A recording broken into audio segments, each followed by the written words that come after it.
No, I just saved it. I see.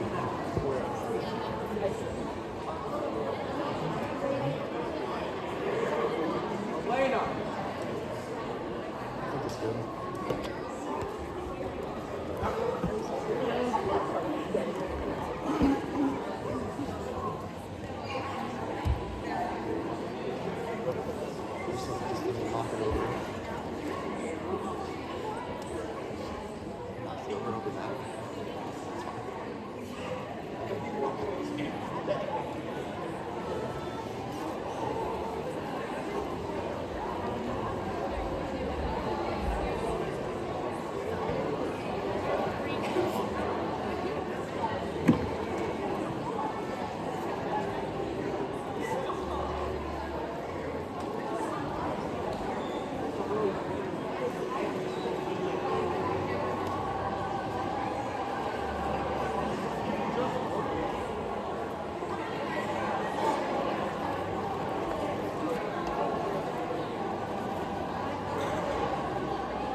Thank you all for coming to Drama Club's production of Madhouse and an Experiment.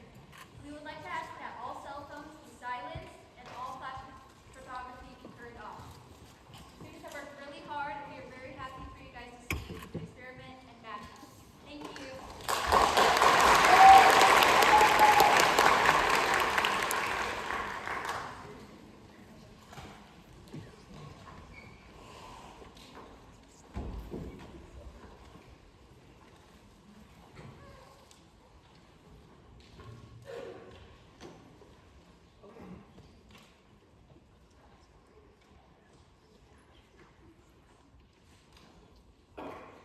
Can we get this started already? I want to know how much money I'm getting.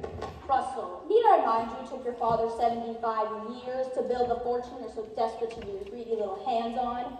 Waiting another 5 minutes will kill you. No, but I think he's killed Grandmama. See? She's dead. Oh, for heaven's sake, Russell. Grandmama isn't dead. She's only sleeping. Whoa, she should snore louder then. As much as it pains me to say, I agree with Russell. What are we waiting for? Everyone is here. Not everyone. Who's missing? Your other sister? Remember her? Pansy. Oh, please. We don't know if she's going to show up at all. That's right. She didn't even show up to her own wedding. You sure showed up for the gifts, though. You rang, sir? Yes, Hobson. Please fetch me a small glass of water and a very large aspirin. I'm very sorry, sir, but we only have the regular-sized aspirin. It was a joke. Oh, yes, I see. Very funny, sir. You never asked me what I wanted? That's because he doesn't like you, Russell. Nobody does. It's not true. A lot of people like me. Name one. All right, someone who likes me. I got it! Grandmama. She likes me very much. Don't be so sure. I rest my case. Would you both stop bickering? I swear, it's like you two never grew up. Oh yeah? Well, I'm rubber, you're glue. I'm so sorry I'm late. You wouldn't believe the traffic. It was bumper to bumper the whole way there, and I can't even tell you how horrible. Then don't! You tend to run at the mouth anyway. Well, that's rather rude. No ruder than making us wait to read the old man's will. Well, now that everyone's here, let's get started. I'm bored. Be patient, Abigail. Mother's going to find out how many millions she's going to get, and we can go right back to the city and start spinning it. Won't that be fun? I don't know where you think you're going to get any of Father's money, Pansy. You were hardly around when he was alive. Why should we do anything after he's dead? You know very well why I stayed away. Father and I never got along. The only reason the rest of you stayed behind was so that you could live on Father's handouts. Oh, they were hardly handouts, Pansy. I managed his entire publishing empire. I'm the one who negotiated his contracts. I'm the one who set him up on all the tours and booked him on all the talk shows. If anyone deserves a book of his estate, it's me. Publishing? Why, that's nothing. Don't forget, I edited every single one of Father's books. It was my insightful guidance and my loving attention to detail that helped Father crank out so many mystery novels over the years. Well, Russell, how did you contribute to Father's success? I emptied his wastebasket once. That's only because you thought you saw a quarter at the bottom. What's your point? You know, we don't have to waste time arguing over how to divide your father's estate. His instructions are right here. Read on, McDuff. Yes, let's hear the good news. All right. Hobson, you might want to stay here for this. I, Byron G.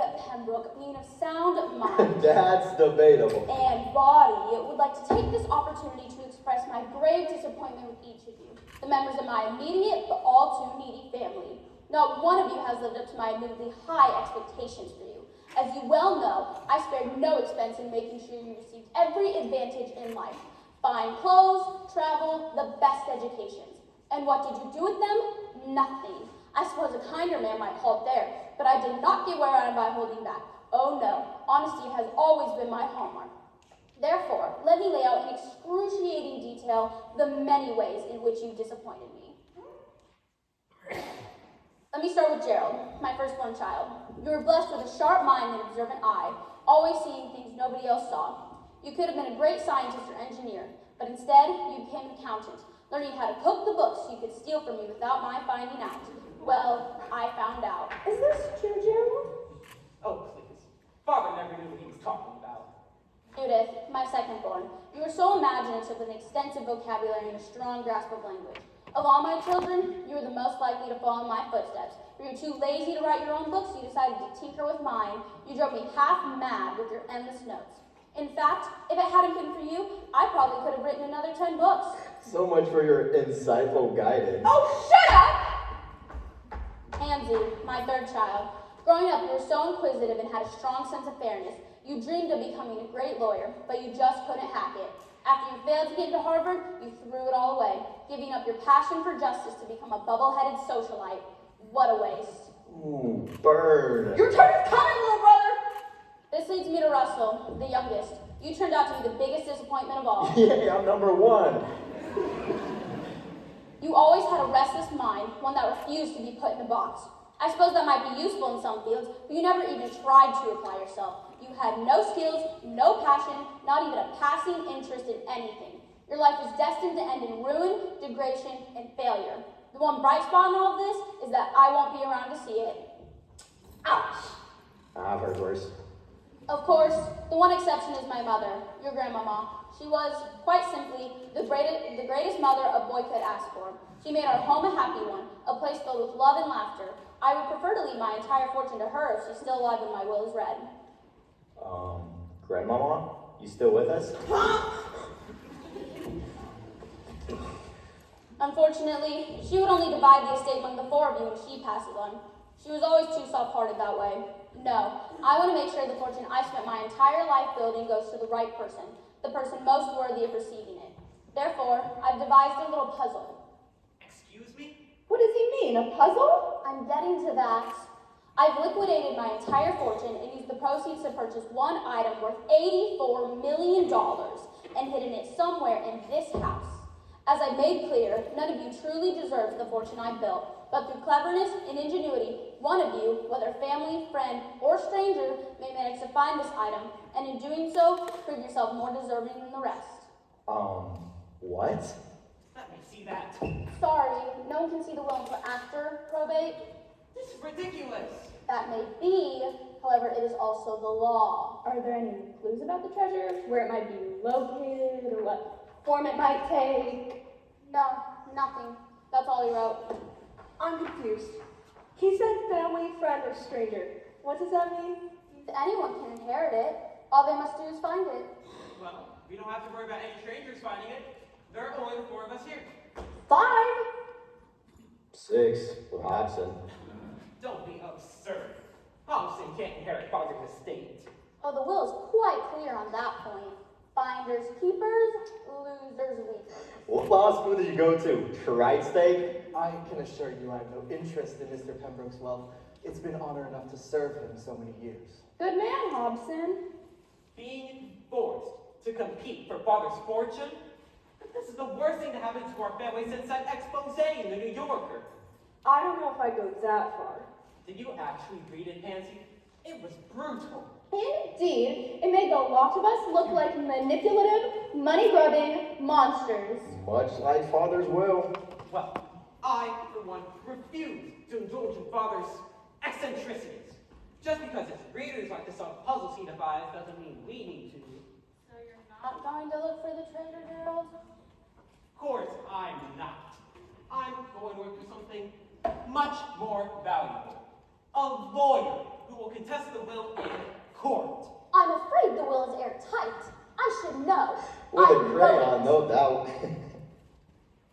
Well, I do not have to stay here and let myself be insulted. I've done my duty. The rest is up to you. Allow me to show you out, ma'am. No need, Hobson. I know the way. And I won't be back. Well, that was rather abrupt. Why are you looking at me? It was Gerald's fault. Hobson, I'll be on the telephone in the study. Please see that I'm not disturbed. Of course, sir. A treasure hunt. The very idea! Well, Russell, you seem to be the primary money grabber around here. Aren't you going to look for the treasure? No. Why would I go do all that work when I can just have somebody else find it and then steal it from them? You wouldn't. Yeah, you're right. That'd be way too much work as well. Even if I had the inclination to look for the treasure, I don't have the time to dig through every room in Father's house. I've got Father's last book to edit. And it's been so long since I stepped foot in this place. I wouldn't know where to start. I guess the treasure's just gonna sit here then, undiscovered. I'm afraid so. Oh, I sure could go for some cereal. He's not going for cereal, is he? Oh no, he's going to look for the treasure. Well, good night. I'm going to put Grandmama to bed. Allow me, ma'am. It's quite all right, Hobson. I like to do it. Well, then if it's all right with you, ma'am, I shall retire to my quarters for the evening. We'll see you in the morning, Hobson. Come along, Grandmama. It's time for bed. But I don't want to go to bed. Oh, sure you do. You were sound asleep on the sofa just now. That was the sofa. I thought it was some sort of jalopy the way I was being jostled around.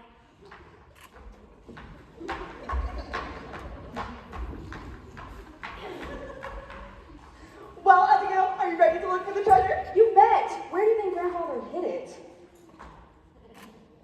Well, this is peculiar. What is? Lorraine forgot to take the will with her. So, she already read it to us. Apparently not. There's another paragraph at the bottom. Listen to this. The treasure does not shine like jewels, nor does it gleam like gold. But if you wish to find it true, a cold heart we must hold. And look, he spelled heart wrong, see? He spelled it H-A-R-T. That's weird. Indeed. I've changed my mind. Let's take these up to the guest room. I think we'll be staying a while. Aren't you going to show the will to the rest of the family? And give away our one advantage? I don't think so.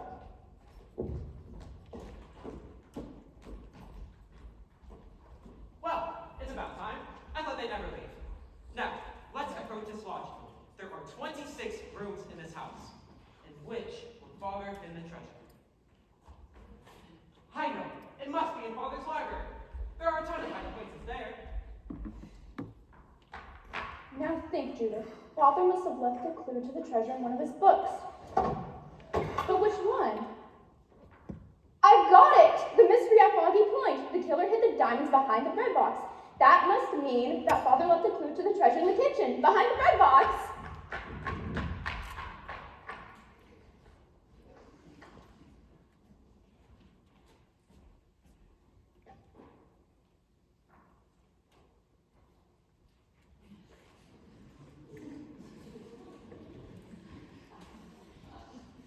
Oh, come on, Hobson.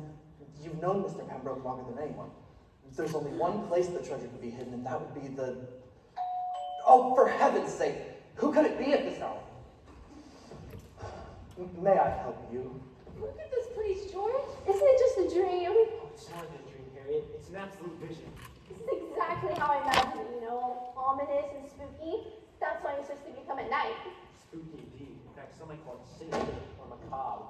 Excuse me, is there someone you're here to see? Oh yes, Byron Pembroke, please. We're his biggest fans. I'm very sorry, but Mr. Pembroke is indisposed. Oh, that's all right. We'll wait right here till he's disposed again. No, don't sit down. Oh, but we must. Our feet are simply pounding. They're a virtual symphony of pain. All right, fine. He's dead. Who's dead? Mr. Byron Pembroke, the man you're looking for. Well, that was rather sudden. Actually, it happened several days ago. Oh dear, to think we'll never get to tell him how much his books have meant to us. Isn't that tragic, George? More than that, it's a genuine cataclysm of sorrow. Mr. Pembroke. I thought he was dead. Yes, that Mr. Pembroke is dead, the one you're looking for. I'm looking for the other Mr. Pembroke, the one who isn't dead. Oh, well, tell him we appreciate his putting us up for the night. We couldn't go back to the village. With all the roads washed out, houses flooded, and everyone clamoring for shelter. Clamoring for shelter? Oh, yes. Half the village is looking for a place to sleep tonight. Do you mean to suggest we are soon to be inundated with more interlopers? I don't know about interlopers, but there's definitely plenty of people stopping by. It will be a veritable crush of humanity. Oh, Mr. Pembroke! I suppose it is Mr. Pembroke's fault for buying a house on top of a bluff. But just so fitting, isn't it, George? For a mystery novelist to live in a place so bleak. I consider it the epitome of gloom. Would you please shut up? For heaven's sake, Hobson, keep it down. Your mama is trying to sleep. I'm very sorry, ma'am, but have you seen the master of the house? No, Excuse me, who are those people? They're fans of the late Mr. Pembroke, and they intend to stay the night. Oh, no. Oh, no. They can't stay the night. What if they find the T-R-E-A-S-R-E? With all due respect, ma'am, I thought you weren't interested in the T-R-E-A-S-U-R-E. I'm not, but I want them to find the T-R-E-A-S-U-R-E. Thank you, George. They're speaking in some sort of code. Now, it's been very nice meeting the two of you, but you must allow Hobson to show you to the door. Oh, there's no need for that. We've already seen the foyer, and a very nice one it is, too. A true portal of fortitude. Oh, Gerald! Mr. Pembroke! Hello, Gerald! George, I don't know how we're going to get any sleep tonight, with all this yelling going on. Might almost call it the coffee of caterwauling. The energy field is coming from right inside here. That's not what my meter's saying. Well, maybe you're reading your meter wrong. Hey, Norm, you said I could use one of the meters? Well, you can't use mine. Borrow Isla's. I don't want Isla's. Hers is all wonky. My meter is not wonky, it's perfectly fine. Oh, wait, you're right, it's upside down. That is a lot of energy. Oh, look, George, it's those nice paranormal investigators we saw down in the village. Shh! You must remain absolutely quiet. You'll disturb the energy field. The EMF waves are very strong. Perhaps the strongest we've ever seen. Isn't this exciting, George? It's a panoply of thrills. Come on, Nora. I really want to use the meter. Not now, Myrtle. I've locked onto something. The presence of death is very strong here, almost palpable. Of course it is. Poor Mr. Pembroke passed away just a few days ago. Oh, I am so sorry. Was Mr. Pembroke your father? No? I don't think so. I don't think we were related at all. Well, the vibrational component of this energy field is very high. That generally indicates a very violent death. Maybe we should try to communicate with him? Hold on, Nora. Extra-dimensional linguistics is my specialty, not yours. Careful, Myrtle. You could have broken it. Oh, I think I should like to communicate with Mr. Pembroke. What is he saying? Give me a second. I need to adjust the frequency gain. Ah, yes, I've got it now. He's saying that he was murdered. Murder? Well, that is a surprise. Does it say how he was murdered? Oh, the usual way. Somebody killed him. That's not what I meant. Does it mention a murder weapon or anything? I don't know. Let me check. Hold on, I'm picking up on something. I think it's the murder weapon. Can you tell what it is? Not yet. The signal's a little weak. It's coming more sharply now. Yes, there it is. I can see it as clear as day. What is it? What is it? It appears to be an egg. An egg? How can you kill somebody with an egg? It's not the murder weapon. You're looking at the back of this guy's head. Oh, George, did you kill Mr. Pembroke? Of course not, my dearest. What conceivable motivation would I have to exterminate my most beloved novelist? For the insurance money, of course. Wait, I'm picking up the spirit again. Oh, really? Where is he? Let's see. He appears to be right over there. I can feel his cold breath on my face. That's funny. I don't feel a thing. Don't just sit there, George. Do something. What precisely would you want me to do, Harriet? I don't know. Chase it away or something. Shoo. Vamoose. Depart. Oh, George, you're completely useless. The very paragon of pointlessness. Oh, he's coming back around again. Oh, great. The signal's fading. That's long enough, Myrtle. You can give back my meter now. No way. This is too much fun. Okay, so what is the second most likely room your father to have hidden the treasure? Must be in the kitchen. There are a ton of hiding places there. Now be very, very quiet. We don't want anyone to know what we're doing. What was the verse again? I think it went, treasure does not shine like jewels, nor does it gleam like gold, but if you wish to find it true, a cold heart you must hold. I get the first part, but what does cold heart mean? I suppose it means Father wants us to think clearly and rationally, like him. That's why I brought along this flashlight. And we hold it at a low angle, we can see where the dust was recently disturbed. And that will help us find the treasure. Good thinking, Mother. You learn all sorts of things in my line of... Russell? What are you doing here? I could ask you the same thing. Me? I must have been sleepwalking. With the flashlight? I wanted to see where I was going. I'm disappointed in you, Pansy. You used to be so much better at lying. Can I ask you something? Never been able to stop it before. So, what did Father die of? I don't know. Guess it was a heart attack or something. You don't know? Oh, coroner's report hasn't come out yet. Coroner's report? Yes. Isn't that how these things usually go? No. A coroner isn't called unless the person died under suspicious circumstances. Oh, there was nothing suspicious about the old man's death. He died as he lived, tapping away in a typewriter. Her soul stole it. Then why was a coroner called? I have no idea. Wait a minute. Did you hear that? No. Well, I did. It sounded like a box of pizza rolls calling to me. Wait, What were you going to ask then? I'll tell you later. Right now, we have some treasure hunting to do. Come on.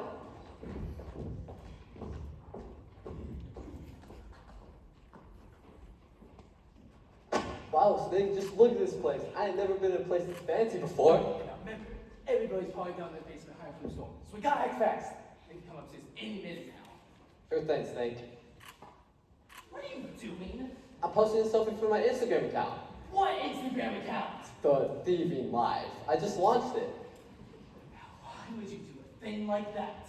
Gee whiz, Snake. I can't live off the money from breaking and entering alone. I gotta generate alternative income streams for my online endeavors. That is the stupidest thing I've ever heard.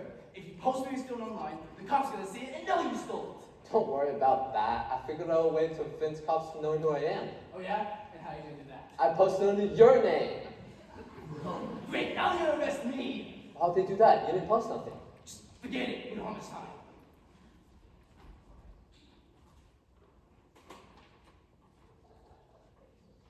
Boys, bad boys, what you gonna do? What you gonna do when they come for you?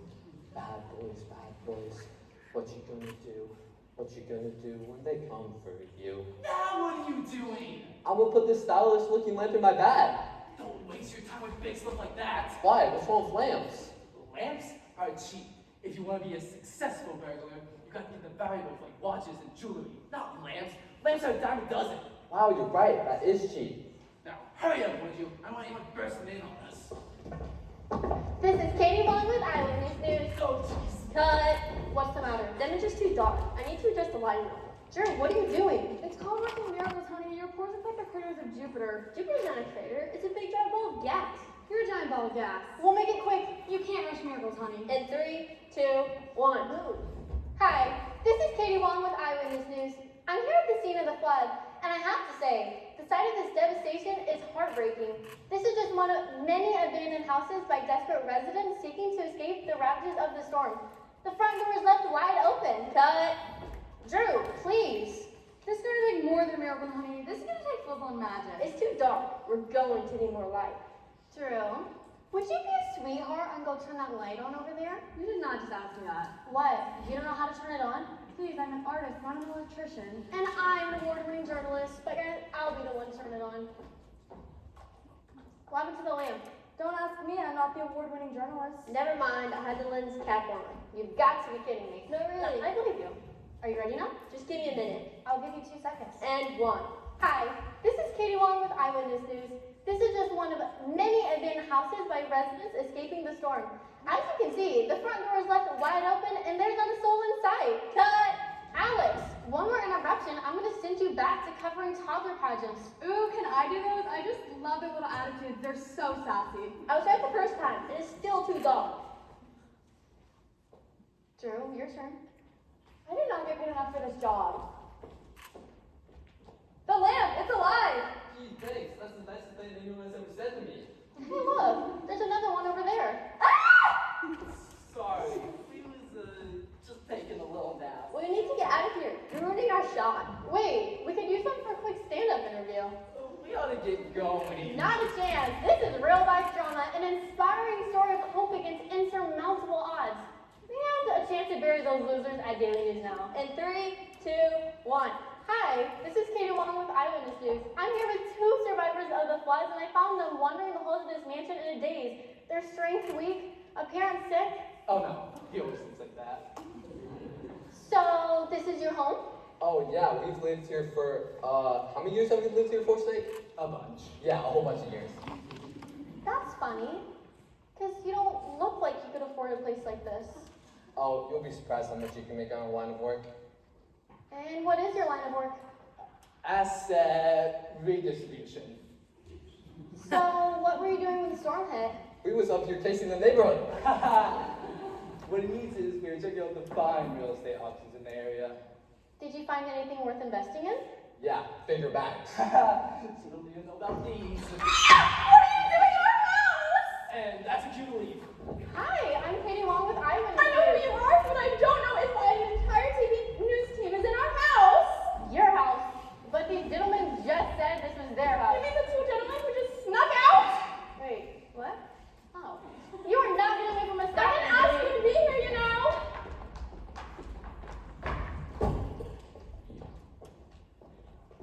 Oh, Judith, you're still awake. Of course I'm awake. How can I be asleep when our house has been overrun with intruders? Oh, Judith, I'm sure you're imagining things. Hardly. I just saw them. There was an entire TV news team and they were pursuing 2 suspicious-looking gentlemen. That's quite interesting, Judith. But I was hoping you could answer some questions for me. I'll do what I can, Pansy, but you must understand that my nerves are frayed. Absolutely frayed! I'll make it quick. Russell said something about a coroner being called? Yes, apparently Father arranged it a couple days before he died. Now, why would he do a thing like that? Well, I suppose it was to lend an air of mystery to his death. For his fans, you know. And how did the body look after he died? I wouldn't know. You didn't see the body? The funeral was a closed casket. Father didn't want any fans to spread pictures of his body all over social media. So who did see the body? I suppose Lorraine did. After all, she was the one who took care of all those pesky little funeral arrangements. Well, sure, but why? Listen, dear, I'd love to stay and chat with you all night, but I must get to bed. Good night. Please, Judith, just I one- said good night! Well, that's strange. What is? Judith never saw her grandfather's body after he died. It's almost as if something happened to it. Something that someone wanted to hide. Like what? I don't know, like an unhealthy dose of cyanide in his bloodstream or bruises on his neck from strangulation. Do you think grandfather was murdered? Possibly. What I don't understand is why it's taking so long to receive this coroner's report. Maybe it was received, and someone destroyed it. Good thinking. Let's look for remnants of it in the trash. Or ashes in the fireplace. You know, you're going to make a good detective someday. What do you mean someday? Alright then. What is the third most likely room to hide the treasure?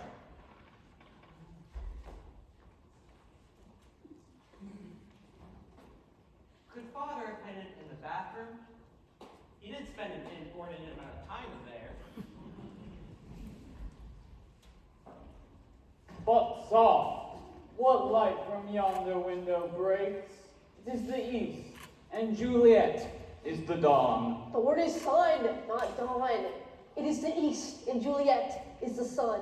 You quote Shakespeare the way you like, and I will quote Shakespeare the way I like. No, he'll quote Shakespeare the way he likes. You can't just change his words like that. He's been dead 400 years. How is he going to stop me? Did you find something? Indeed. This home will make the ideal venue of for our world premiere of Romeo and Juliet, Part 2. Teen zombies in love. Much better than that draft old barn we were using. Well, sure, but what about the people who live here? I think they'll have something to say about us using their space. My dear Devon, surely you of all people know the cardinal rule of theater. Turn off your cell phones and pagers? No. The show must go on. Surely we can persuade the owners to lend us the home for the evening. Well, what's the point? You don't even have an audience anymore. Yeah, they all ran when the rain poured through the roof. Well, they didn't all run. Some of them swam. My fellow thespians, we have no need for such trivial matters as an audience. The sofa and chairs can be our audience. They give us exact response to their previous audience. Oh, this is wonderful. We can knock down the entire west wall, put up stadium seating, maybe add a rotating stage. No, we're not making any changes to this place. We don't even own it. So we can put all back when we're done. The owners will never notice. Well, director, what do you propose we do? I don't know. We can't afford another Tales performance. We have to scrape up some money, and fast. We'll never find him, I just know it. Don't lose hope, son. We're sure to find him if we just keep looking. He ran away only a short time ago. We couldn't have gone far. Do you need help, little boy? Yes, ma'am. Sir Barcelot ran off in the storm and we've looked everywhere, and gee whiz, we just can't find him. Have you tried looking in the 1950s? Be nice, would you? Please, folks, you must help us find Sir Barcelot. He means everything to our family. Oh, we just don't know what we do if you were gone for good. Oh gosh, he's just the goodest, bestest boy ever. We'll see, the problem is that we're busy right now. We just don't have time to help you look. We'll pay a handsome reward. Oh, what were you going to say it was? He's a Mexican redleg. Never heard that breed before. They're quite rare. How big was he? I'd say he was pretty large. What do you, honey? Oh yes, for his size, he was extremely large. He has long and skinny legs. And the fluffiest black boy you ever did see. When you say large, do you mean like Wesley over here? Or more like Caitlin? What are you doing? I'm doing what directors do. I'm casting our expert performance. Caitlin Summers in The Long Lost Dog. Are you crazy? No one will believe I'm a dog. Caitlin. The essence of performing a role is to lose yourself in the character. Believe you're a dog and everyone else will believe you're a dog too. Indeed. I was the Tiger Roland, the Hound of the Baskervilles. Critics comment love only a moment. Stop hoping. But I don't even look like a dog. A little makeup can do wonders. A tuft of fur here, a blanket nose there. Trust me, you're a dog. Oh please, can't you help us find Sir Barcelot? I'm sure we can throw something together. Heaven's sake, Killing, you nearly gave me a cornery. What could possibly justify such an emotive reaction? The boy has a giant spider on his leg! Right there, right above his knee! Oh, it's horrible, it's just horrible! Oh look, son, Sir Barcelot was on your leg this whole time. Oh, Sir Barcelot, you naughty boy. Wait, Sir Barcelot, there's a tarantula? Yes, of course. What did you think you were? Call me crazy, but a dog? Boy, that's dumb. How can he be a dog? He's only this big. Yeah, we get it. Uh-oh, looks like you lost him again, son. Where did he go? It's alright, he's not that bad of this. Just don't do anything to make him mad. Maybe he went this way. Oh, wait, can we still get the reward? Well, that was a waste of time. Not necessarily. At least now we know the coroner's report isn't in grandfather's bedroom or library. Well, any other ideas where it might be?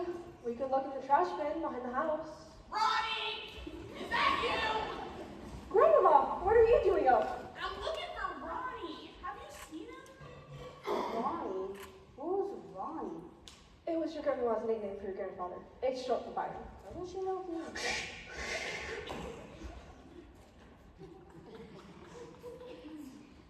I haven't seen him in such a long time. I'm sorry, Grandma, but Ronnie's not here right now. Woman, wasn't it? Woman? What woman? I begged and I begged on that door, but she wouldn't let me in. She wouldn't let me see him. Grandmama, what woman? And then she took her briefcase. She must be talking about that lawyer lady! Grandma! Was it Lorraine? Was Lorraine in the study with father? Oh, I'm never gonna see him again. Gosh, Grandmama sounds really upset. Poor dear. We ought to get her to bed. You take one arm, I'll take the other. Oh, Ronnie. Oh, dear Ronnie. Poor dear. You'll feel better after a good night's sleep. I hope. I don't get it. Or maybe he's taking us back to this room. I guess somebody has to guide him. If you don't take me back that meter, Myrtle, somebody is going to be you.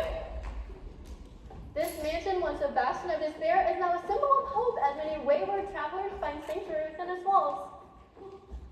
Do you see him, Dad? Not yet, son. Oh, I do hope no one steps on him. What are y'all doing in this house?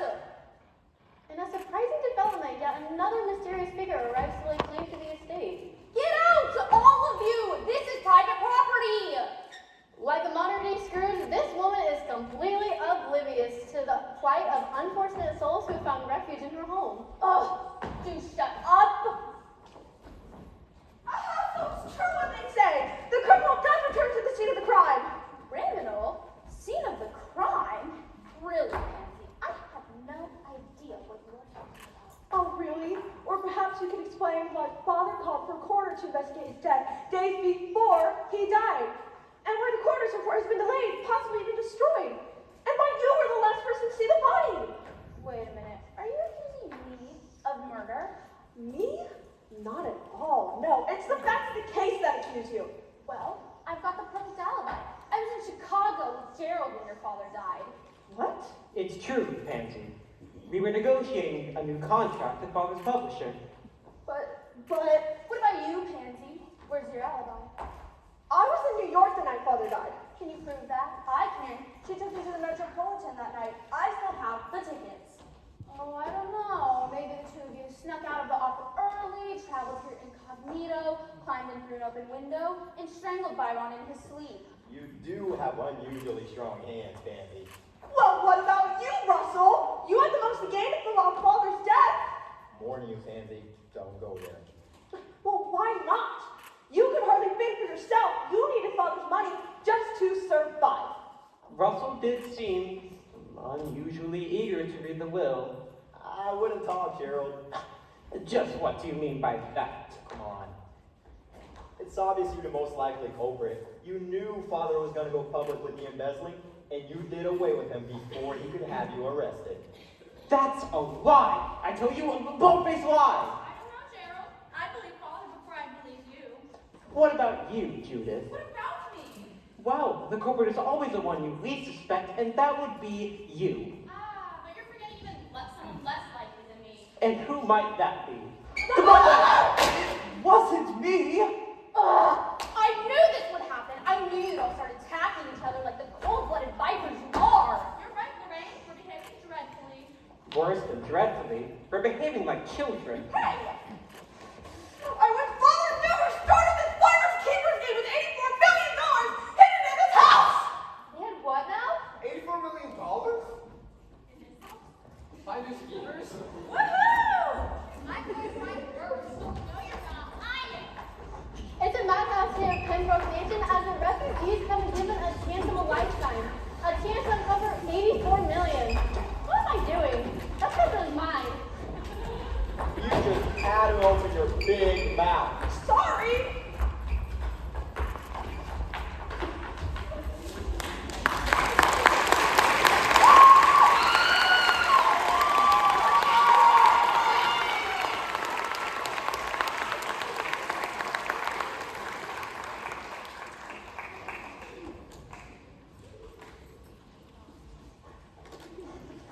The police are certainly taking a long time to get. They can't hold everyone, Gerald. I'm sure they have plenty to do already with this one. But these people are robbing us blind and right under our noses. Some of them are even robbed us up over our noses. Well, Gerald, perhaps if you hadn't called the police every time you thought an intruder was in the house, then maybe this wouldn't be happening. You have to admit those girls were acting very suspiciously. They came right up to our front door. Those girls were Girl Scouts. They were selling us cookies. Well, I'm sick of sitting around. If the police won't come, then it's up to us to get rid of these intruders. One of them is bound to find the treasure before we do. All right, go ahead. Get rid of them. Fine, I will. I say that, you boy. Who, me, sir? Yes, you. What are you carrying off there? Don't you know that's private property? Well, yeah, but it could be worth $84 million. But that's our $84 million. If I find it first. That attitude gets you nowhere, young man. You've been surprisingly mum during this discussion, Pansy. Don't you have anything you want to say? No, not really. Yes, but don't worry. Those worthless bums will never show up. Hey, boss, I think he's calling his bombs. I think you're right, Kowalski. And remember, I'm your partner, not your boss. Gerald! Oh, I'm so sorry, officers. I didn't mean you, of course. I meant those other bums. The ones that didn't come. Maybe you should just sit down. Good idea. I'm Officer Morales. And he's Officer Kowalski. I'm Officer Kowalski. I understand there's been a break-in here? Yeah, you can call it that. What was your first sign someone had broken in? Were there any signs of forced entry or unusual footprints in the yard? Ooh, I bet it was Bigfoot. What do you think, boss? Huh? What do you think? I think you talk too much, Kowalski.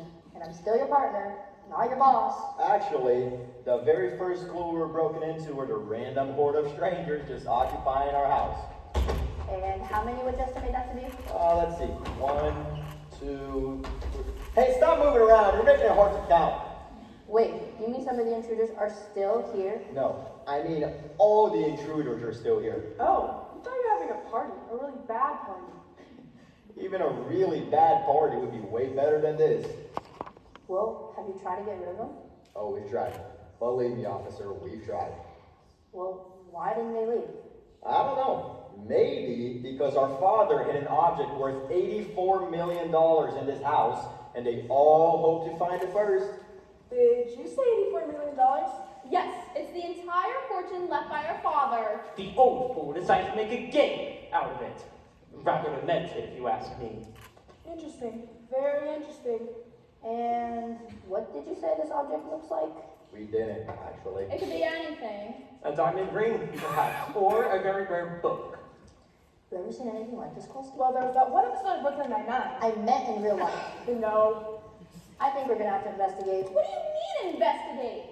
You know, dust for fingerprints. Maybe collect some DNA samples. Ooh, can we do a suspect lineup? I just love guessing games. What did I tell you about talking too much? Sorry, boss. I'm not your boss. You're going to look for the treasure, aren't you? What? No, not at all. That's private property. Of course, if we happen to stumble across it, we'd have to take it in. For evidence, of course. Aren't you going to arrest these people? Well, yeah, we could do that, but then the question becomes what to do with them.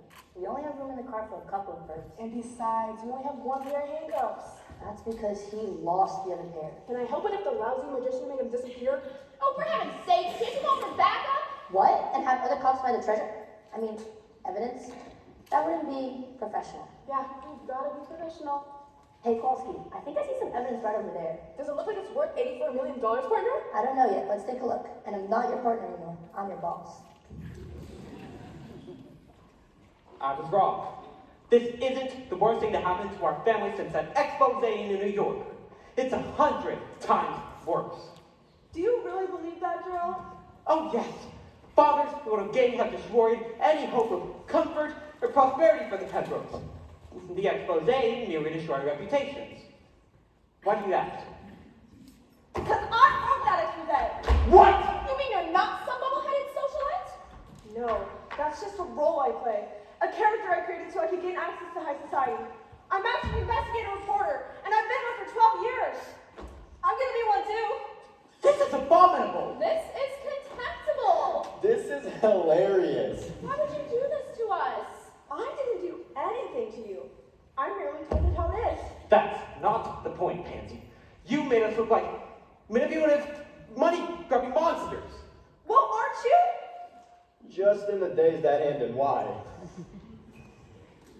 Look, maybe this was good for you. Maybe you needed to see yourselves how others see you. You mean the way you see us. Father saw you that way too! Yes, well, Father did become rather prickly in his later years. Don't believe everything he said. Earlier you said you believe Father before you believe us. Well, don't believe everything I said either. Look, all I wanted was to be accepted. I was always seen as the black sheep in the family for venturing out into the world. No one ever accepted me for me. Not even Father. This was a horrible way to do it. I see that now, and I'm sorry. Yes, well, a half-hearted apology this late into the game won't make any difference. No. But something else might. We've been scouring the house for hours, and we're no closer to finding the treasure than when Lorraine read it. Oh, but we haven't even begun this yet. Just what do you mean by that? Oh, just that Lorraine left out an important part as well. Don't be ridiculous. Lorraine read the entire document. Did she though? If you think any of us are going to fall for this ploy, fine. I have the proof right here. See what for is yourself. that? Is that the will? Get back here, you're not allowed to make wills until after probate.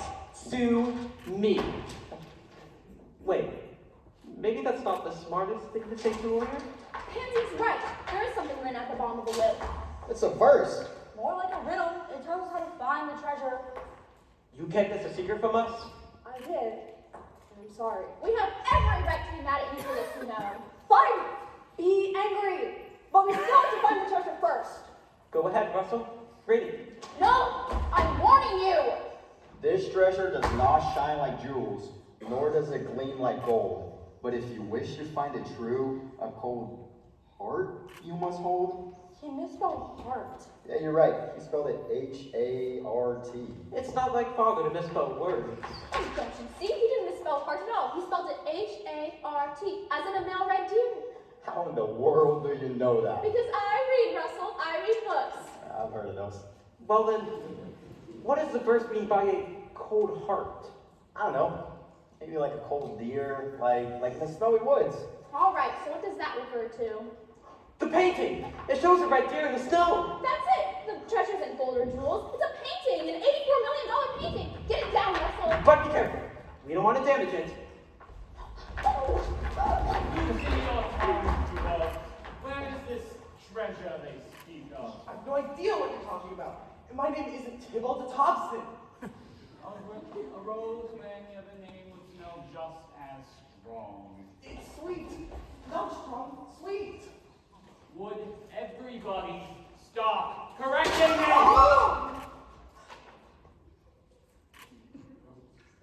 Oops! Oops! I'll give you oops!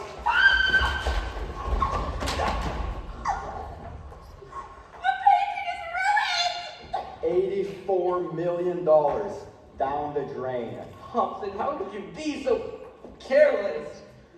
Do you mean to say that the painting is the treasure? Yes, or at least it was the treasure. It's completely worthless now. Maybe not. What do you mean, Abby? The verse was a cold heart you must hold. Yes, so? So, the treasure isn't the painting, it's inside the painting. What is that? It's a stock certificate for $84 million.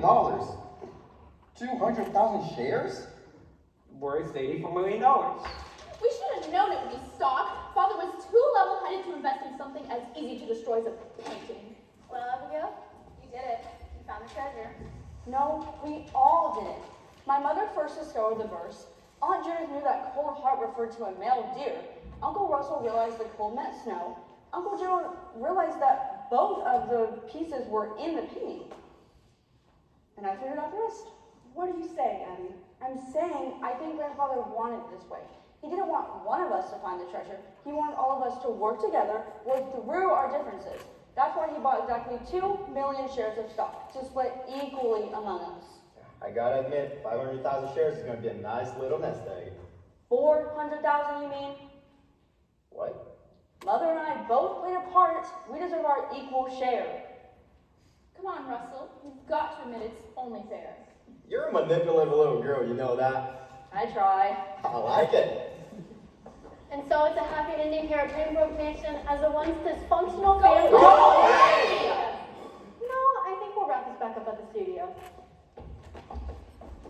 Well, that solves one mystery, but we still got an even bigger one to solve. What's that? Father's death. Lorraine was the last person to see the body, and we still haven't received the coroner's report. There's actually a very good reason for that. Oh, so you did kill him! No, not at all. Then who did? Nobody. Father! Father! Oh, man. Pansy, happy to see me. Of course. It's just been so long since we last talked. You had some harsh words. We did. It's one of the nice things about dying. The things in your previous life seem so trivial. You're not angry? My daughter, I can never be angry with you. It's not for long. Oh, Dad. Oh, wait, so you're not actually dead? No, son, I faked it. Oh, why? Obvious. To make you realize how much you need each other. To bring you together. To your family again. Were you in on this, Lorraine? Well, of course. Your father needed somebody to find the body and have it taken away. And he needed somebody to order the fake coroner's report to make the death official. Fortunately, that got delayed a few days. And he needed somebody to plan the funeral, post casket, of course. And who better than his trusted friend and advisor? Never dreamed you'd find the treasure so quickly. We would have found it sooner if Lorraine had read the riddle to all of us. Your father. He wanted to see if one of you would keep the information to yourself as a test. And I failed it. You told us eventually. That's what matters. But how did you know we needed each other? How could you be so sure one of us wouldn't figure it out on our own? Good. It's not for sure. But I think we had different strengths, different abilities. Pansy is inquisitive. She's most likely to find the verse in the first place. Judith, those words. Russell, thinks outside the box. And you, Gerald. Very observant. Need to make a riddle that require all these strengths. But what I didn't account for was that it requires someone with a firm grasp of knowledge to tie it all together. What can I say? It's a piece of cake. But, Father, what you wrote about us in the will hurt us deeply.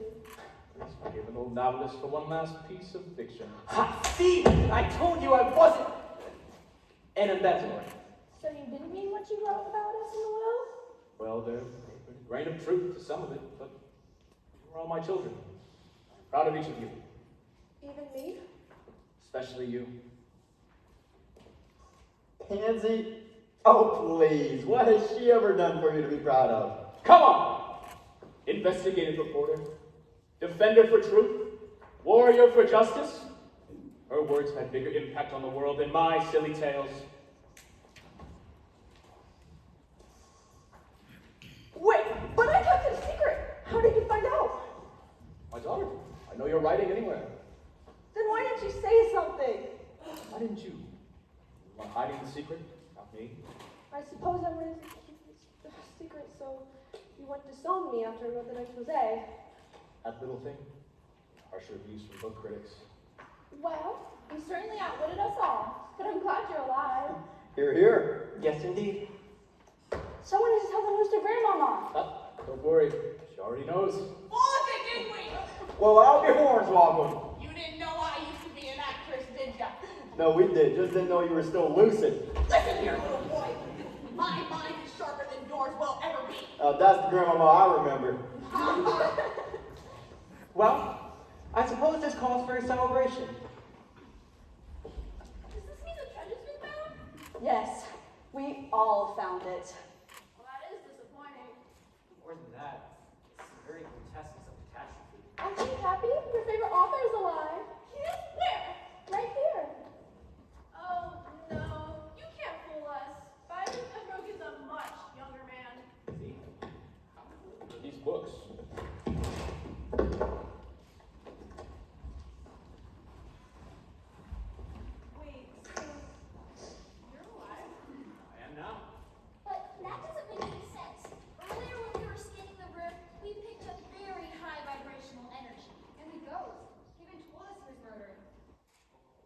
Josiah.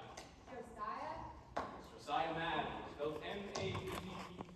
He's the original owner of this house, 1794. 1794! Didn't you calibrate the frequency of our meter so we know how old the ghost was? I couldn't, that dial was on the fritz. I think you're on the fritz! Who are these people? Shall I get rid of them, sir? Worry, Hobson. Headed back to the hotel. Believe it or not, this truly is a madhouse.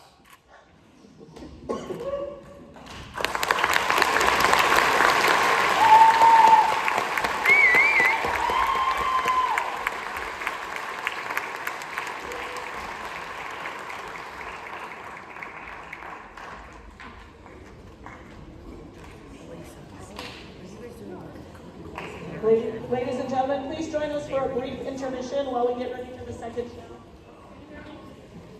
Please join us for a brief intermission while we get ready for the second show.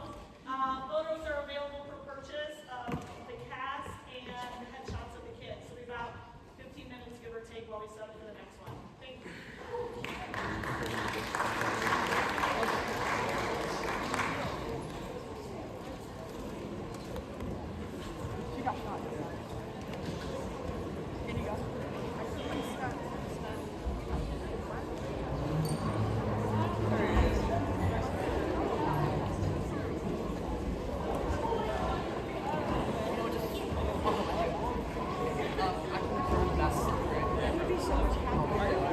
If I could do that.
There used to be seats here. What? There used to be seats there.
date and snapping your ex-girlfriend.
I mean, basically all of their screens.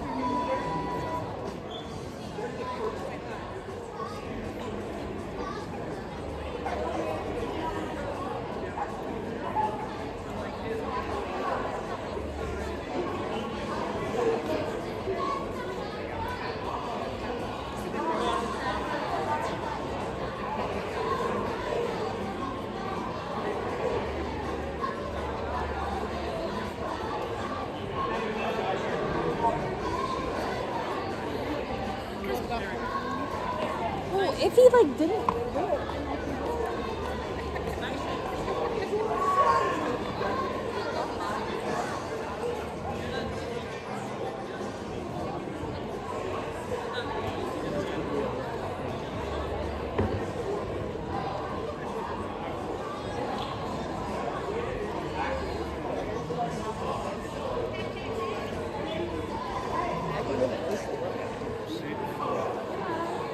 How's it going?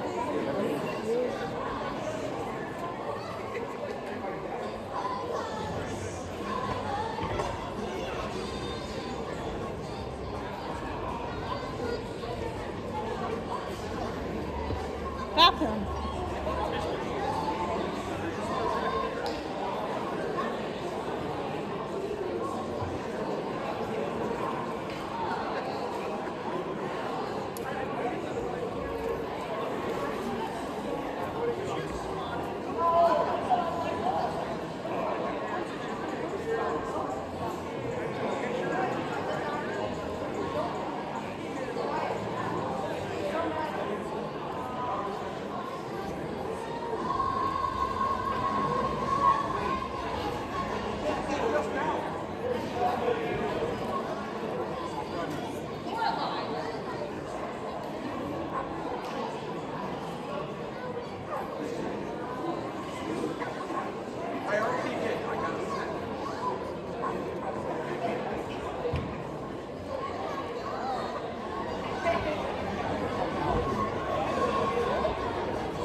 And he was so proud to show me too. He was like, oh my God,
Actually, I asked everyone. I couldn't find you anywhere. Just running around.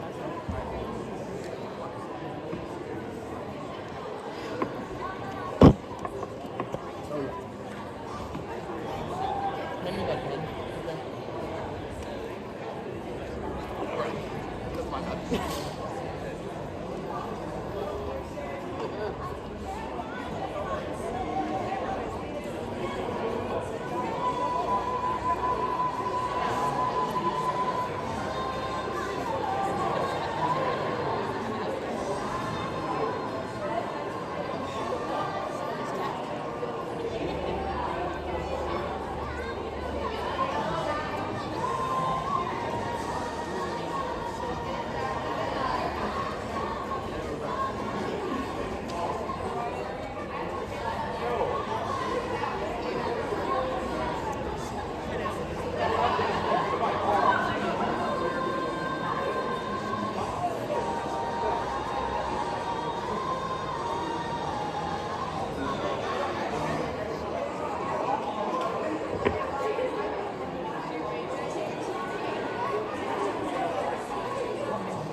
Got it. Okay, and all these.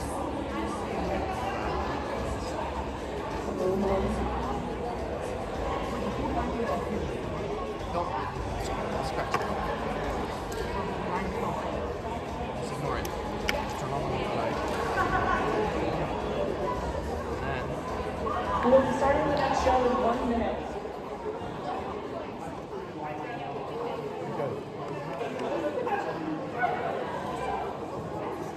And then, okay, all these. It's just that wrong time. Okay? Just the numbers I wrote down. Ignore the 4 here. I'll scratch out the 4 to whatever.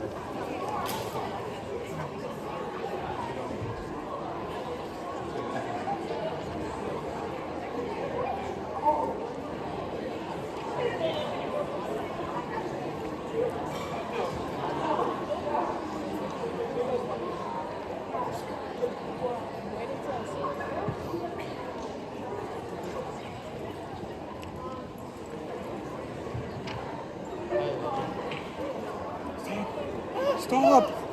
Whatever. Whatever.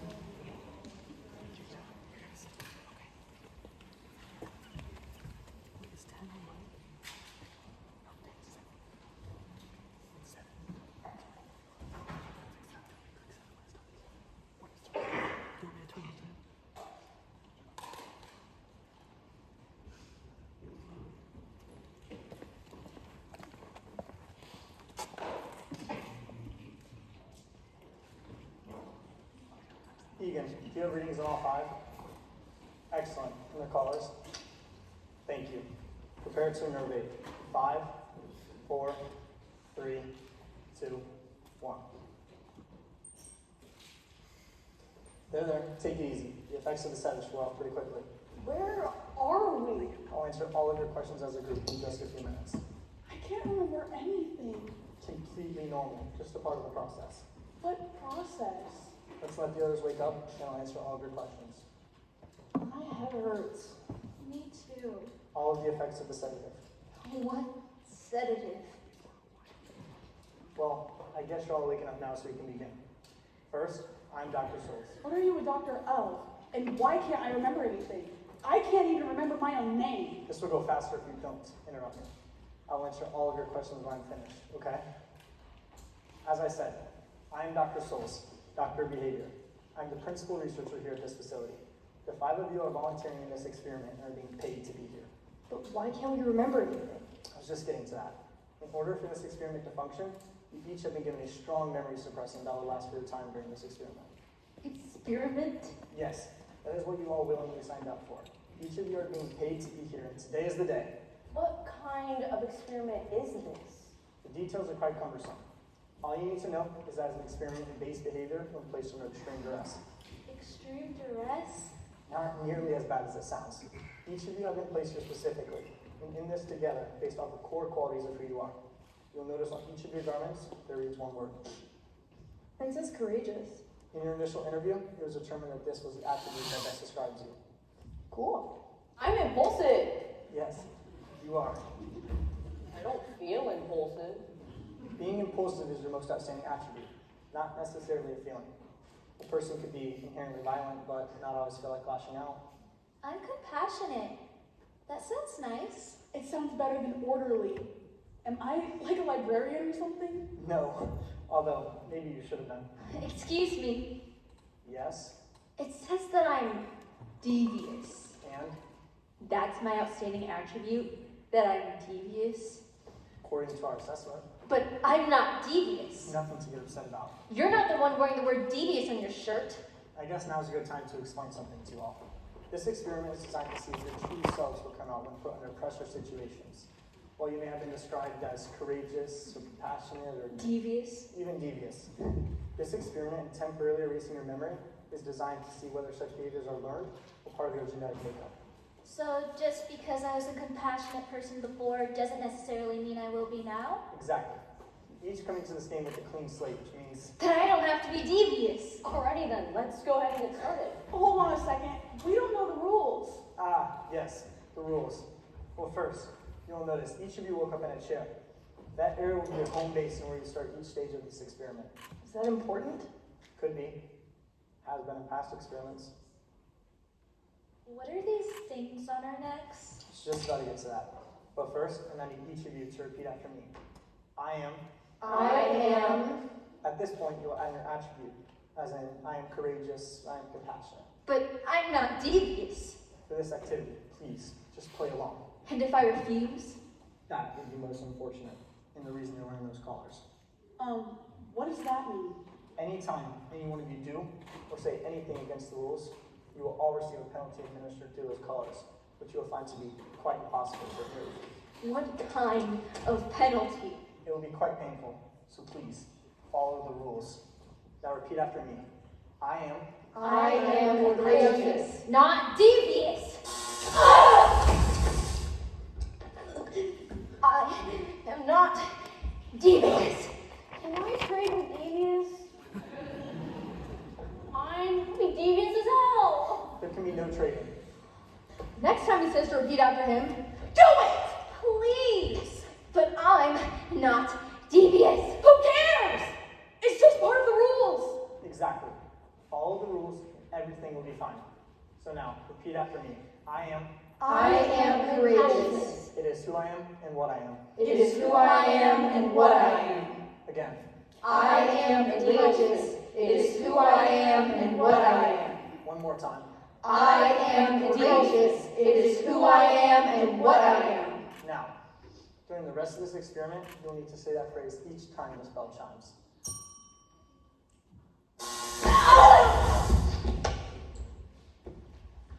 Why did you just shot this again?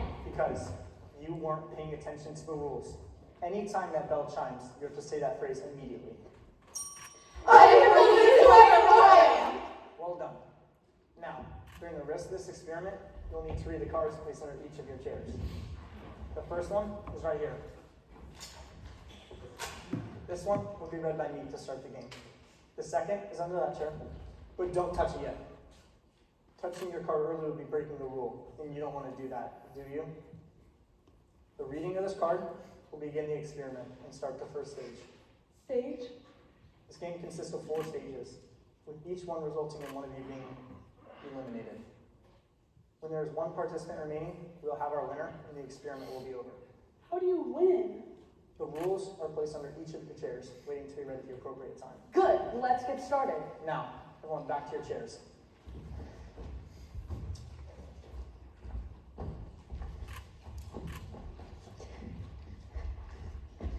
When I read this card, you will all be put into a quick hypnotic sleep. When you awaken, stage 1 will begin. But please, remember the bell. I am courageous. It is who I am and what I am. Still have questions. The time for questions has passed. I will now recite the opening phrase. 5 of you will start this game, but soon just 4 remain. And when but 4 still grace this room, all the rules will change. I am courageous. It is who I am and what I am.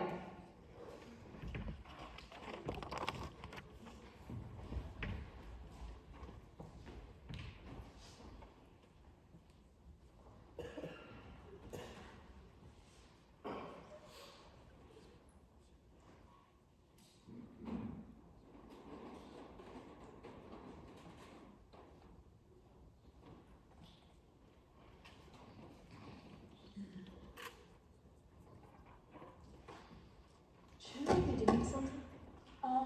The note underneath your chair. Oh, yeah. It says 5 minutes for each stage you have, and now a decision must be made. One must die or all will die? That's the way this game is played? What? Did it just say die? It cannot mean that. I am courageous. It is who I am and what I am. That's gonna get old fast. It can't really mean for one of us to die, can they? Maybe it's figurative, like in a game or something. I don't think any of us would have signed up for this if we knew that we were going to die. How do you know that we signed up for this? What do you mean? Do any of you remember any point in your life before you woke up in this room? Yeah, neither do I. For all we know, we could have been abducted or prisoners of war. I am courageous. It is who I am and what I am. Why didn't we think of that before? Before what? Before the doctor left. I mean, we could have gotten him to tell us the truth. Could we have? What about these collars? Still, we could have done something. Maybe we still can? Hey, you people watching us, send that doctor back in right now! You can try to kick down the door. No, don't! I'm sure that they thought of that already, and if they don't want us kicking down that door, we're all gonna get hurt. Then what do we do? We follow their rules? Even if it means killing someone, I am not going to do that. Maybe it's a puzzle or something. Maybe we have to figure out a way not to have to kill somebody. How did you get that out of what we know so far? That doesn't make any sense. Yeah, why don't you just go ahead and do it? You're the devious one. I'm not devious. Besides, being devious has nothing to do with wanting to kill someone. I won't be turning my back on you. Fine, whatever. Maybe we can just wait them out? We can. Why? Because in 5 minutes we're all going to die? What? The rules, it was on the sheet. That's right. 5 minutes for each stage you have. We've already used a minute or 2 of that. This can't be happening. You need to chill. I don't want to be a part of this anymore. You're just now figuring that out.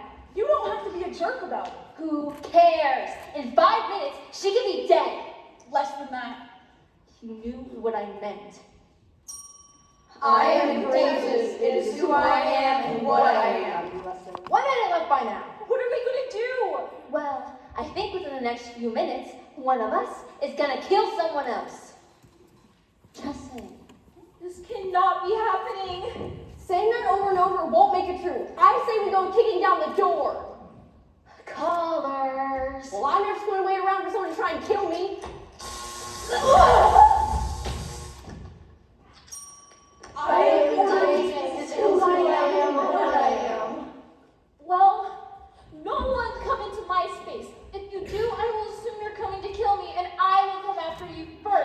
Same here. None of you come anywhere near me. Maybe we could all rush the door. Maybe we could all ask one more time. Do you think they'll listen? We could try. Do it! Where should I direct the request? Huh? Are there cameras? I'm not seeing any.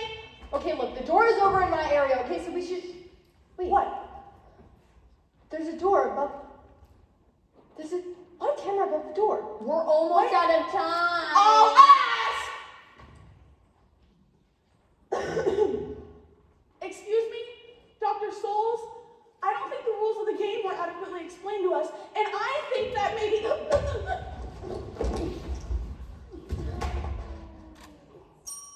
I am courageous. It is who I am and what I am.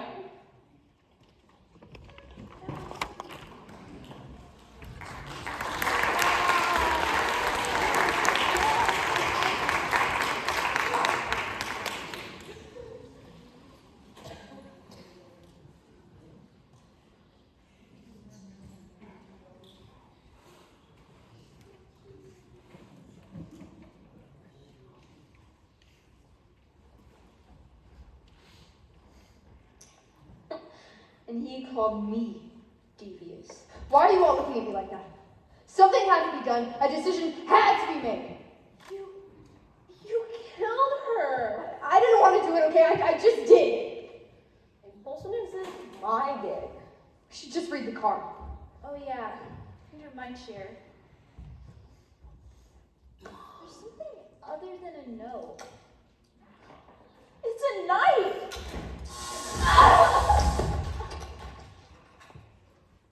Why did that happen? It happened when you dropped the knife. Just read the note. A knife you see, but should you touch, it's there under the chair. Whoever does must use it swift, for that's their burden to bear. I don't think I understand. I think it means, since you were the first one to touch the knife, you're the one who has to use it. No, I didn't know. It can't mean that.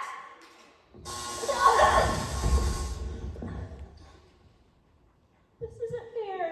Should have read the note first, I guess. So it's a pretty important, you know? From now on, we do nothing. We read the card first. Good idea. If I don't get stabbed this round, I'll try to remember that. I'm not stabbing anyone. Yes, you are. Within 5 minutes, too. 5 minutes? That's what the last card said, right? 5 minutes per stage. How does it feel that everyone's staring at you? I am courageous. It is who I am and what I am. You murdered an unsuspecting person. And in 3.5 minutes, you are too. I thought you were courageous. I guess I am courageous. You know, it takes a lot of courage to make a decision like that. Something had to be done. Someone had to die. And go figure, I just decided it wasn't going to be me. What happened that time? Did you put down the knife? No, I've been holding it ever since the last time. And what rule did we break? What rule did we break? I am courageous. It is who I am and what I am. Maybe I can use the knife on the door? No, don't come over here. You stay over in your area with that. I'm not going to stab anyone. And courageous wasn't going to kill anyone. But, you know, things happen. Technically, Courageous never said she wasn't gonna kill anyone. But she did kill someone. So? You're gonna use the knife for revenge on someone you don't even know? No! Then we're at an impasse here. What do you mean? You are the only one who can use that knife, and you're refusing to use it. You can't make me kill someone. What'll happen if I just refuse? Then I'm pretty sure we're all going to die. That's what the first note said, isn't it? Does that even apply here? Has to. You stay out of my area with that! I'm serious! If you come over here again, I'm gonna totally spaz out on you. Got me? I don't know what to do. Somebody help me. I am impulsive. It is who I am and what I am. Under a minute by now. Any suggestions? You're going to have to choose. I'm not willing to kill anyone. I don't think you have a choice. What if I give the knife to one of you? I can't do it. As soon as you drop it, we're going to get hit again. I don't think anyone is going to trust you enough for a handoff. What's that? almost out of time. It hasn't been 5 minutes yet, has it? I don't know, but you need to do something. What should I do? Stab one of us! No! You have to, or we're all gonna die! This is who I am! This isn't supposed to happen! I am Venus. This is who I am and what I am.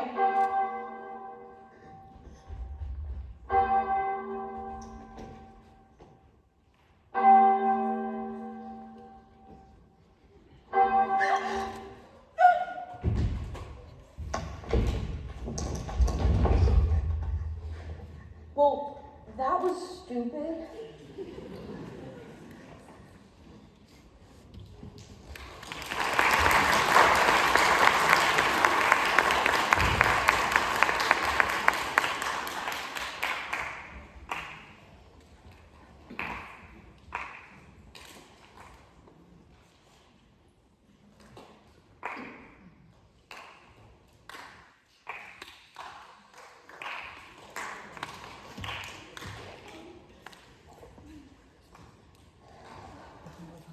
Oh joy, we have swords. I wonder what we're supposed to do with them. Don't touch it, you idiot! We haven't read the card. No shock. Well, that's good, I guess. Who has the card? It's under Orderly's chair. Oh, yeah. Orderly's dead. I'll get it.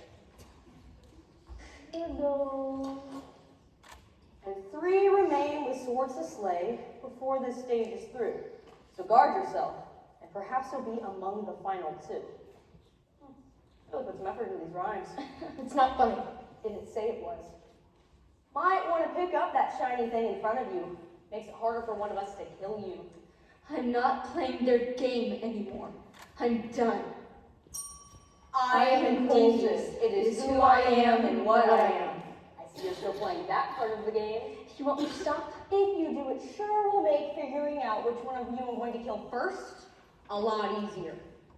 So, you really going to stand there and let me kill you? If you're comfortable with killing an unarmed person, then yeah, I guess so. I'm going to have to either now or later. But you know what? This sword feels really comfortable in my hands. What if I'm a soldier or something? You? A soldier? No way. Pretty sure I am though. Not all soldiers are courageous. Not all living soldiers are impulsive. Maybe I should save the pacifist over there for the finals. You're assuming you'll reach the finals. I am contagious. It is who I am and what I am. You hear that, Devious? Sneaky Pete here thinks I'm not going to make the finals. Good for her. You're not stupid enough to believe that, are you? Well, considering the fact that I'm not playing their game, I think your chances of advancing are pretty good. You're really not going to pick up your sword? Nope. Even if it means you're going to die. I'm not who they say I am. Whatever. Really? Really? Why not go for the easy target? Because this sword feels really good in my hands. And I think I can take you now. I don't know what's coming in the next round, but if not so devious over there isn't going to play, I think the smart move is to take out the competition now. Sort of is really comfortable to me too, you know. I think you're making a mistake. Maybe we serve together. If so, I was undoubtedly the better fighter. You say so. I told you. Are you kidding me? You look like Grandma. I am courageous. It's who I am and what I am. Ready to change targets yet, Grandma? And kill the conscientious objector? Nah, I'm having too much fun. This isn't going to end the way you think it is. I guess we'll see.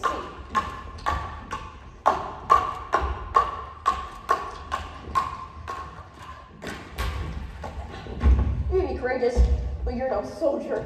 It was even easier than I thought it would be. I would have really preferred not to do this. I'd feel bad, but I want you choked out or orderly. Guess this is goodbye, courageous.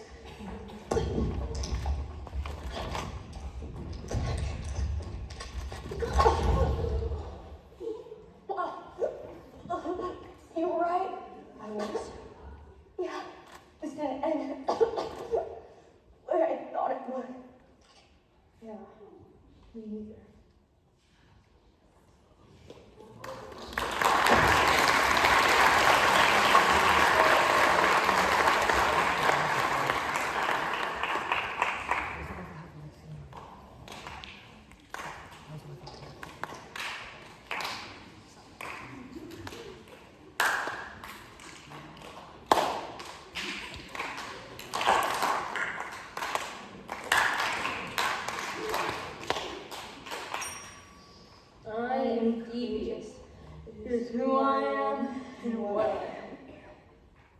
did you do it?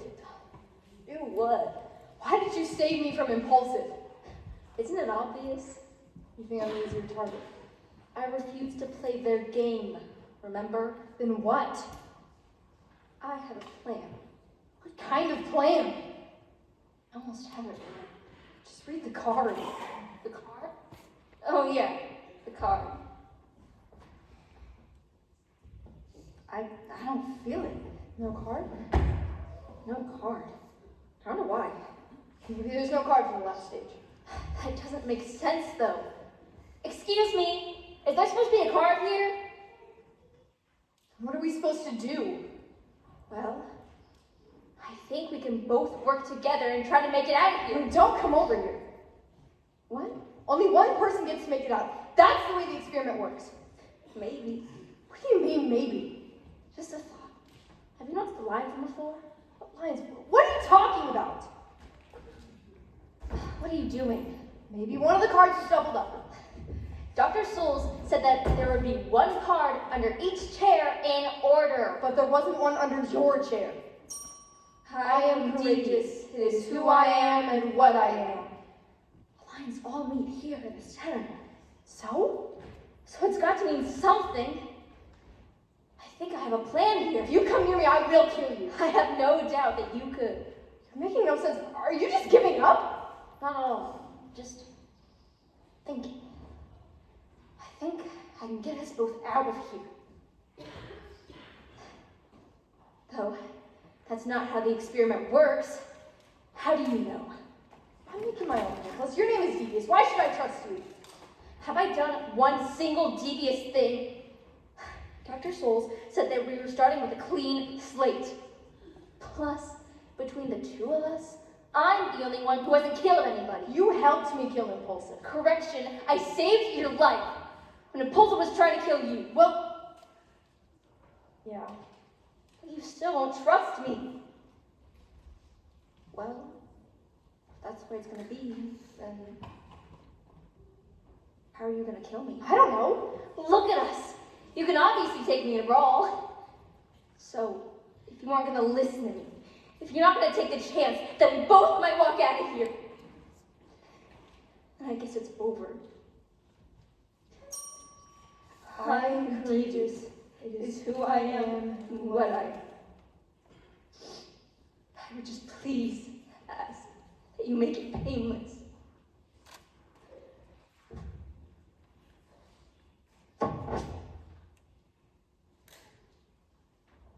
I'm not ready for this. I thought there would be a card telling us what to do. But there isn't, so you have to make a decision. If you can come over here, overpower, and kill me, or you can listen to me, and maybe we can both walk out of here. What do you have to lose? If my plan doesn't work, I'm sure you can still finish me off before the time runs out. What's your plan? I almost have it right. Question. If you weren't being fried by these collars, do you think you could break down that door? Probably. How are you going to disable the collars? The lines all meet here in the middle. While you and Impulsive may have been soldiers before signing up for this, I think I might have worked with electricity. And? You see the lines on the floor? The indentations in the floor? Coming from the wall into our chairs. There, see them? Yeah, what do you think they are? I could be wrong, but I think that they're the conduits that carry the signal to our collars. And? The lines all meet here in the middle. They all intersect right here. I think that's the power hub. If we can disable that, I think we can keep them from shocking us. If they're watching, wouldn't they just stop us? I don't know. Other than shocking us when we break a rule, have they interfered at all since we got here? No. I think that they're just sitting there, writing down what we do, no matter what we do, and it's just more data for them. So what do we need to do? I think if we stomp on the power hub hard enough, we can sort of damp the current and buy us enough time to get to the door. And if your plan doesn't work? Then I guess you'll still have time to kill me. So we need to stomp on the power hub right in the center. When did you figure this out? I started putting it together during the second stage. before Compassionate died. Do you remember when we were all shocked for no reason? Yeah. That was me. I tore the note off the bottom of my chair so I could know it was coming in the final round, so I could plan for it. I broke a rule, and we're all punished for it. You want to know what it said? I read it while you were trying to talk Compassionate and who to kill. It said, what becomes of the knife that once was on the chair? What power its possessor has now that the swords are no longer there? So, Compassionate killed herself. I made sure to grab the knife. I wasn't sure what it was going to be used for yet, but I knew it would be important. So, here we are. I am devious. It is who I am and what I am.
I'll answer all of your questions as a group in just a few minutes.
Is this on now? Okay. First of all, we'd like to thank you so much for coming out to our program tonight. Kids did an awesome job. You probably don't know it, but they have never had a rehearsal at all where everyone was here to practice the entire time, and they still pulled it off and did a great job. So I'd like to commend them for that.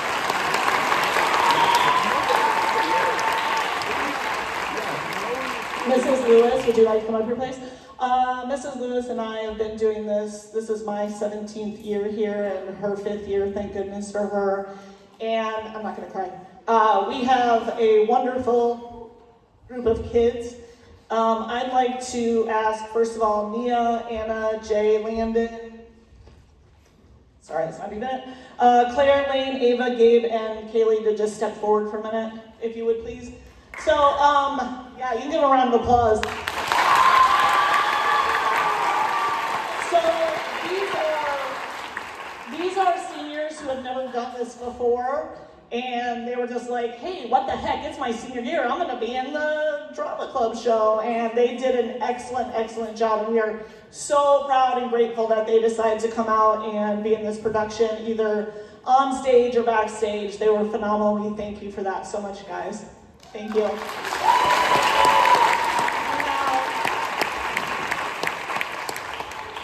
And now for the seniors. Been in this program for 3 or 4 years. Landon McGeorge, Emily Miller, Audrey Austin, Connor Austin, Jamie Brown, Sophia Roden, Garrett Klasko, Michaela Burns Adams, and Carson Watts.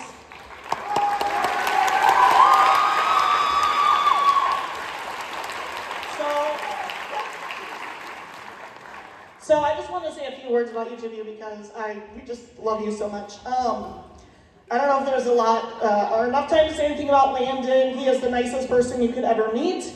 He truly cares about everyone, and I think everyone can agree he cares passionately about Drama Club. He started our Instagram page. He constantly, don't cry. Oh gosh, we don't get enough love. Constantly promotes our program. He does everything you ask, even everything you ask him to do. There's no one who has a bigger heart than Emily Miller or Closet. Listen, if you need a prop, she has it. She also has the most enthusiasm and joy for the stage. And unlike a lot of teenagers, she doesn't care how silly or old you make her. She will do all of it and never complain. Audrey, I always do Audrey and Connor together because they're brother and sister, Audrey and Connor.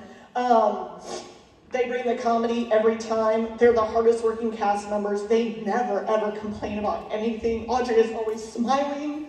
Connor started on stage when his sister forced him to be a zombie a few years ago and became an actor we can always count on, whether it's a comedic or serious role.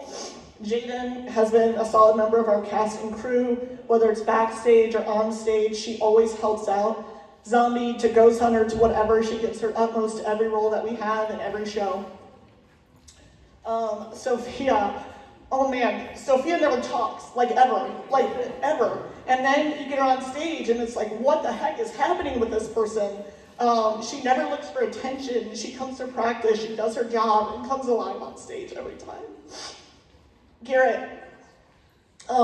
Garrett is a for sure dark horse. I remember his first show as a zombie. He was hilarious from his first line. We couldn't stop laughing. He's a natural on stage. You never have to ask him to do something in the background. He always just figures out how to do it. Michaela, look, Michaela is a Renaissance woman. She can do anything. She is a powerhouse in the classroom, on the stage. She can sing and act and dance and do everything. And she is passionate about everything that she does. One day you're going to turn on the news and see this girl changing the world.